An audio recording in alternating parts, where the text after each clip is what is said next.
All right, guys, welcome to Scratchin and Survivin', week 9 of the NFL here at the Sharp app. If you are with me today, you probably survived in your survivor pool. You avoided some of the nightmare that was week 8. A lot of people have fallen out in your pools, most likely, who are on Cincinnati. We'll talk about week 8. We'll talk about week 9 and the future. It is not going to be easy from this point out. Let's talk about it on the other side.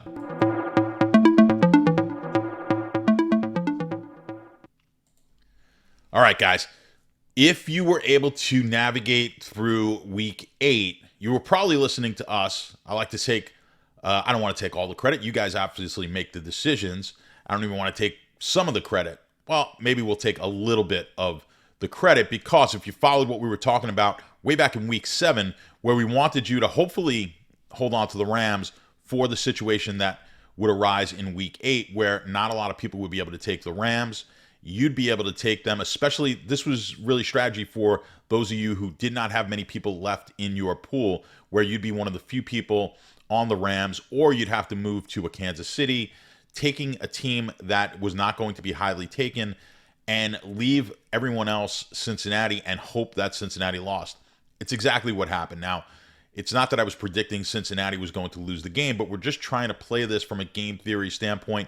We need to be in those high leverage situations as often as possible. That's going to give us the best chance to win. If you were in a small pool, taking Cincinnati last week made no sense when everyone else could take Cincinnati. Those are the times you can win the pool, right? We want to play chalky in small pools, especially early. But once we get that chance to win, and we're in a situation where we could take a team that's just as likely to win as another team that everyone else is taking, those are high leverage situations. Those are the situations I want you guys to be in. There's no guarantees that we're going to win these pools, but if you play them smart, over time, you'll be able to become a profitable player on these survivor pools. So I appreciate also the questions and the comments that I've been getting. The likes, of course, are always appreciated. I know you guys are sharing these with friends of yours. I know if you're in the same survivor pool, you may not want to share it with your friend. Totally understandable, but we do appreciate that. Trying to grow the channel and the Sharp app as well. We do a free pick of the day every day here at the Sharp app. I usually give that pick out. Last couple of nights, not the greatest, but on the whole, the picks have been phenomenal. So if you are into sports betting, that's what we're all about here at the Sharp app. Check the Sharp app out, download it. You can watch this show. We've got other shows as well. Also, if you like signed jerseys from legends, we've got a Philadelphia Eagle legend, Brian Dawkins. We're doing a giveaway. If you head over to our Twitter, it's at the Sharp app on Twitter. Pinned is the instructions for how you can win a signed Brian Dawkins jersey. Really cool item. Even if you're not a big Eagles fan, I would check it out. And it really doesn't take much. I think it's a retweet and maybe just give your favorite Philly moment, even if it was a loss. If you're a Cowboy fan like me, give one of the many situations where the Dallas Cowboys had the best of the Eagles. So check that out on our Twitter. And yeah, let's just dive in here now. You know, I like to bring up Survivor Grid. Let's talk about Survivor Grid. This is going to be now, from this point on, really, really tricky. It's also tricky for me to convey to you guys where you should be without you leaving a comment because, you know, we've got 8 weeks under our belt. I'm in a pool where week 3, 4, and 5, I had to give double picks. So there's been a lot of teams that I've taken. So it's hard for me to gear this totally towards you guys. I'm going to try to do it on a level where I know a lot of people have taken certain teams, and we'll try to gear the focus towards the masses. But if you have an individual question about your pool, by all means, that's what the comments are for. And we have a Discord channel as well. That's going to be in the description below here on YouTube or inside the app in the description in the article. There's a link to Discord. And come on in there. We have a lot of fun in Discord. And also, I learn from you guys. Hopefully, you learn a little something from me.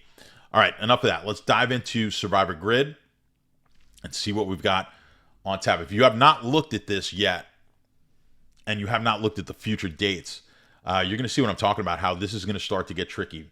And why is it tricky now? This week, obviously, Buffalo, Jacksonville. Now, they're at Jacksonville, still a 2-touchdown favorite. For those new, W percentage is the percentage of the win probability, and P percentage is pick percentage.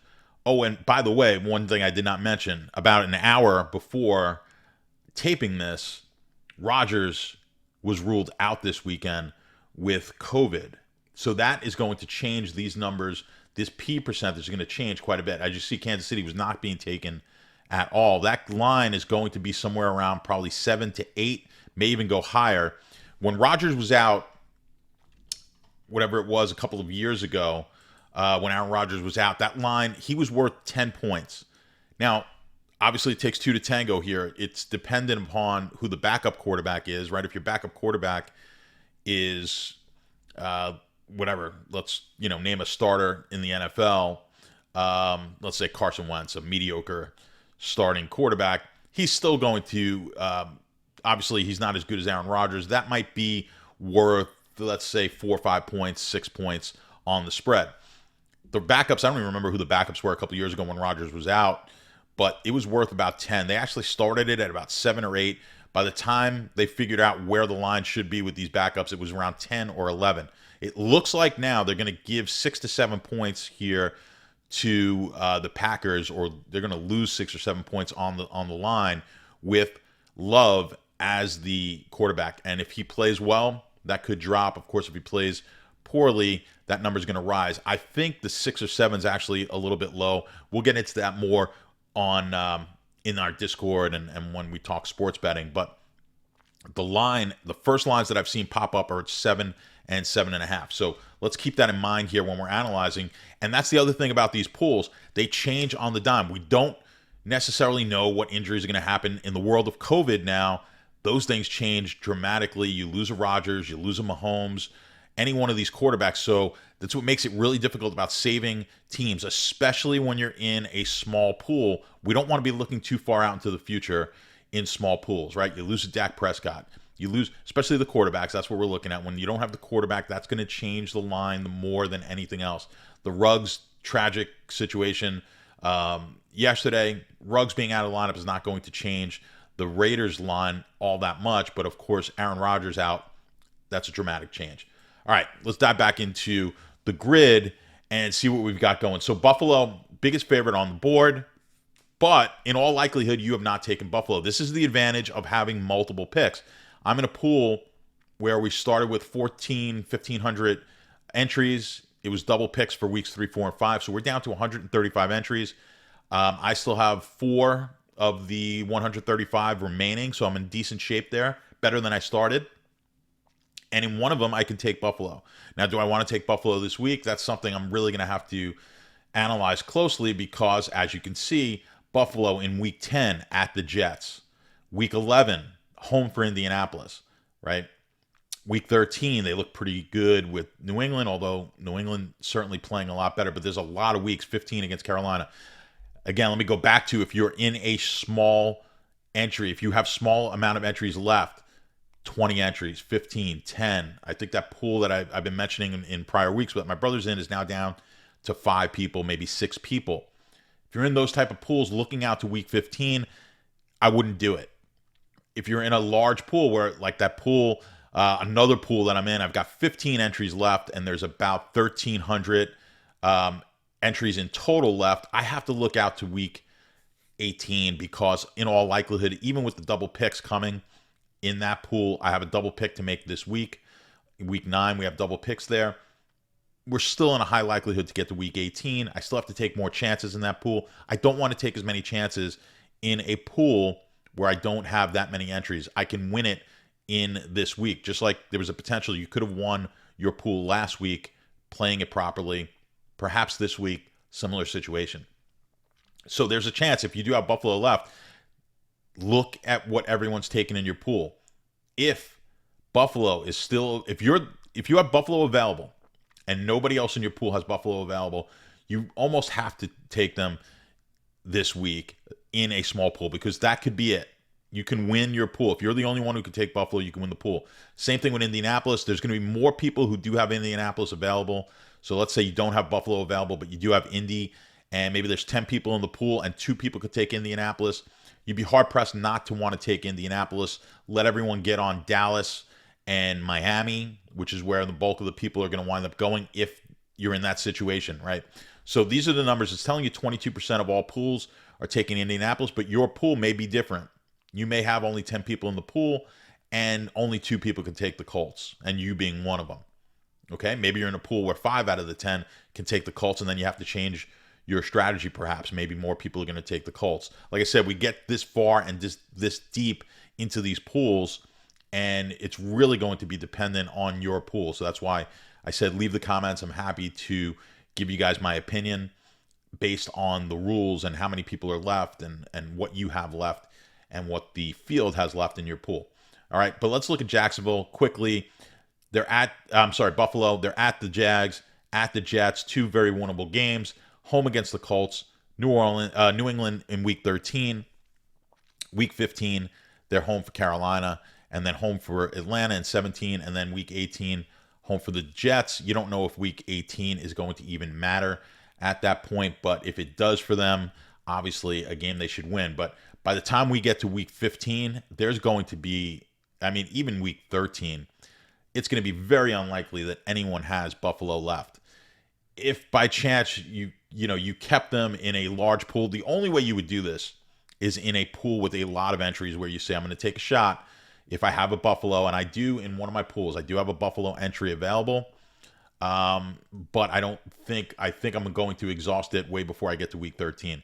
If you wanted to take that shot and you can see a path that looks clean to get there, you can go ahead and think about doing that. But I'd have to look at each one of those on an individual basis. Now, the Colts. We've got the Jets this week, double-digit favorites.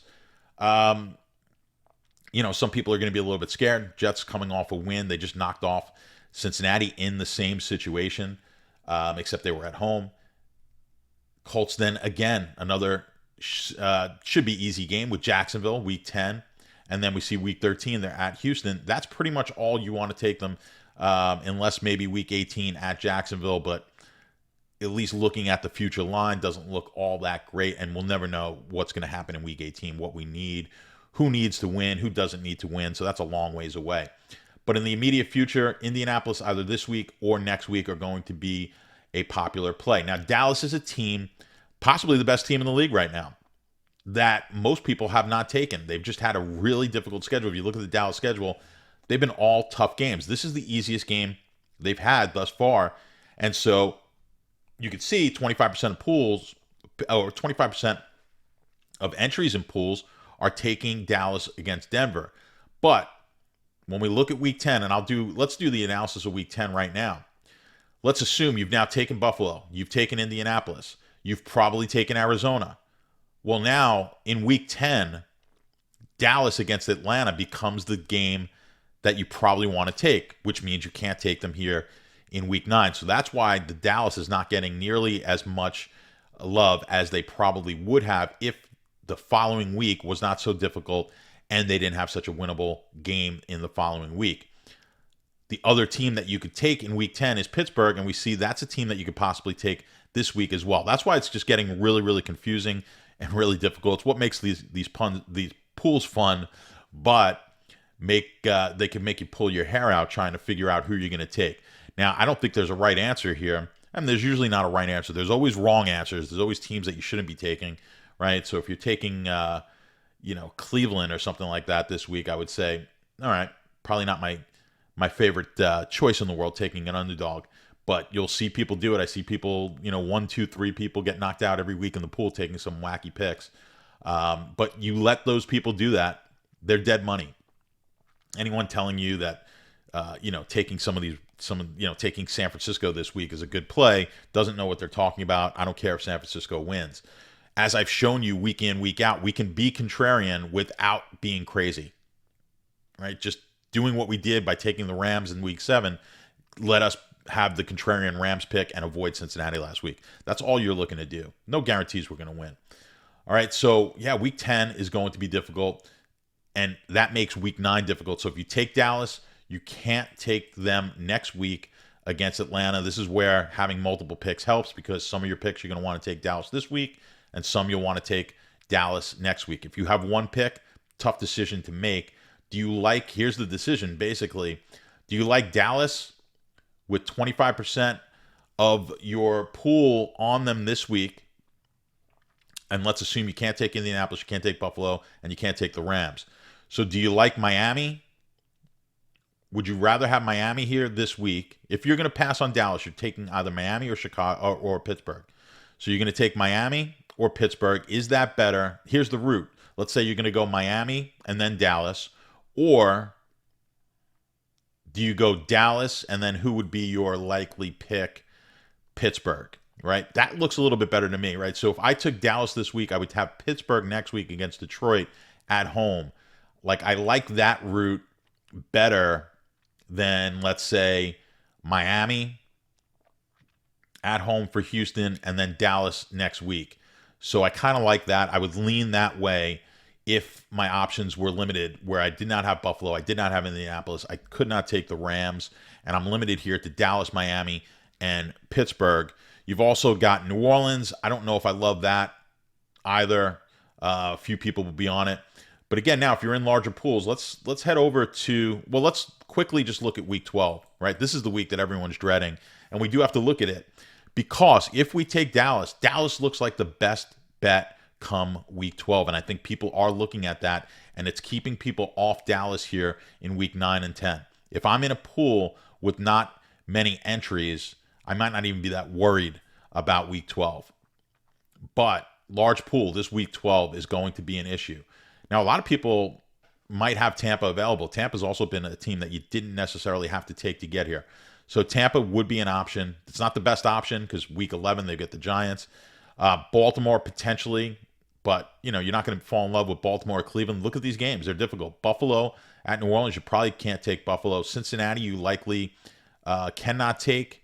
You've probably taken, most people who could take Cincinnati took them last week and now they're out. But if you have Cincinnati, I mean, do you really love them against Pittsburgh?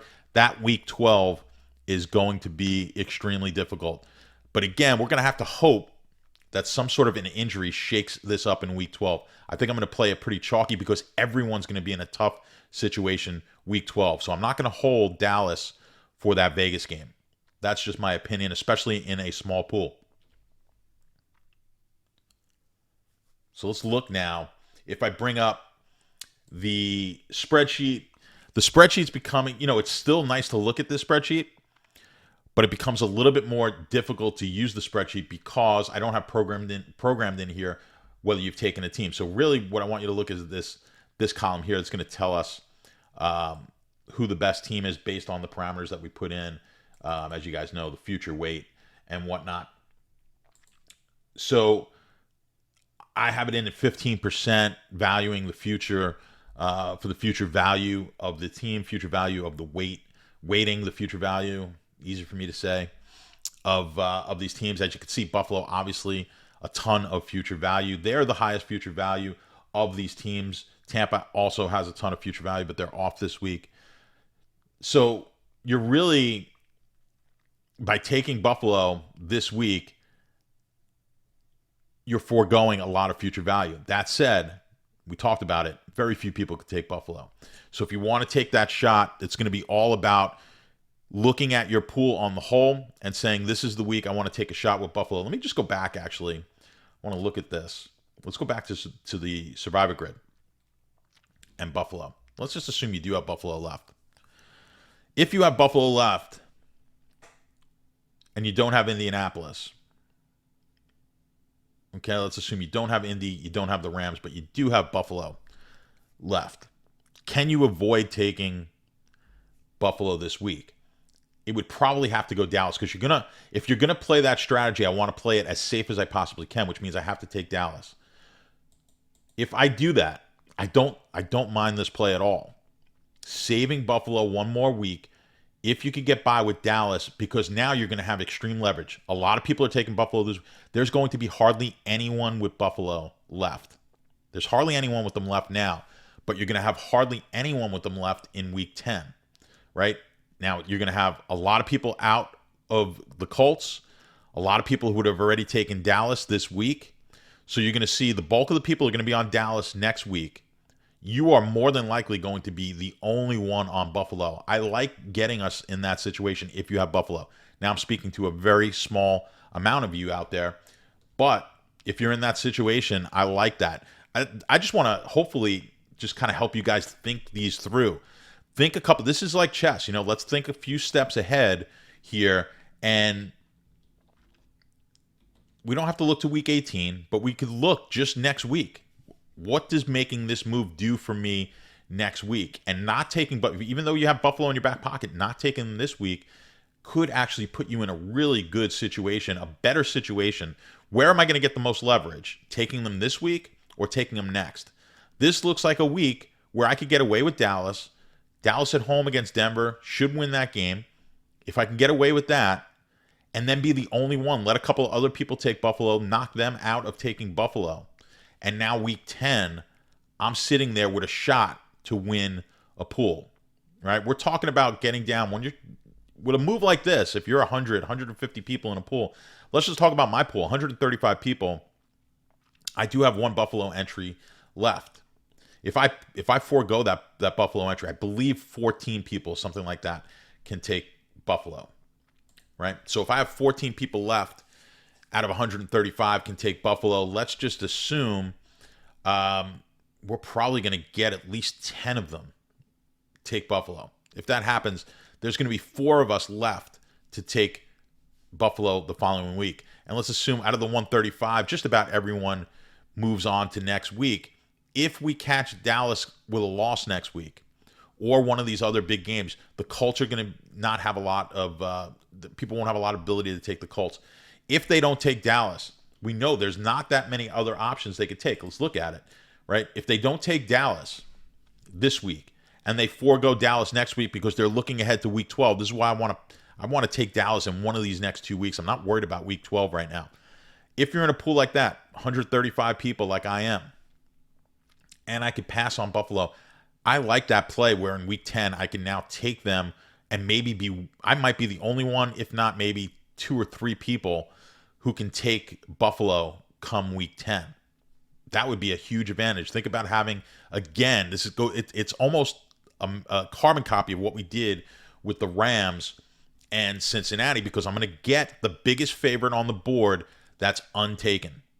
And you can't ask for more than that, because now if we get some chaos in week 10 and we can avoid the chaos in week 9, we may take down a monster pool. That pool, that's a $37,000 pool, that pool, right? We had 1,500 entries in that pool.